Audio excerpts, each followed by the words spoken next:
Stock wiring রেখে কিভাবে body কন্ট্রোলারটা বাদ দিয়ে চাপাতে মানে চাপা সিস্টেম করে আর কি ইউজ করতে চাচ্ছেন যারা, তাদের জন্য আজকের ভিডিওটা। ইউজি 4.5 এই বাইকটা হচ্ছে যারা ইউজ করেন তারা জানেন কিছুটা, যেটা হচ্ছে বডি কন্ট্রোলার। তো এই বডি কন্ট্রোলারটা কী হয়, প্রত্যেক বছর 1 বছর অথবা 1.5 বছর পর পর এই বডি কন্ট্রোলারটা নিয়ে অনেকেই ঝামেলায় পড়তেছেন। তো এই বডি কন্ট্রোলারটা চেঞ্জ করতে হয়।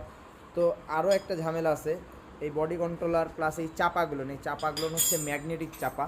তো যার জন্য হয় কি, এই চাপা যদি কখনো প্রবলেম হয়, ছোটো ছোটো প্রবলেম থাকে, দেখা যাচ্ছে হর্নে কিংবা যাই হোক বেসিক যে প্রবলেমগুলো থাকে, সেই ক্ষেত্রে চাপাটা ধরে কিন্তু বাতিল হয়ে যায়। এটা কিন্তু ঠিক করার কোনো অপশন নাই। তো সে আর এই বডি কন্ট্রোলারটা যদি আমরা এখন করবো কি, মেন কাজটা করবো আজকে আমরা বডি কন্ট্রোলারটা আউট করে দিব। ইউজি 7-এর 2টা চাপা আমরা ইনস্টল করব। এই 2টা চাপা আমরা ইনস্টল করব। তো এইটা হবে কি, এই চাপা 2টা ধারায় এই চাপা 2টায় এই বডি কন্ট্রোলারের যে কাজটা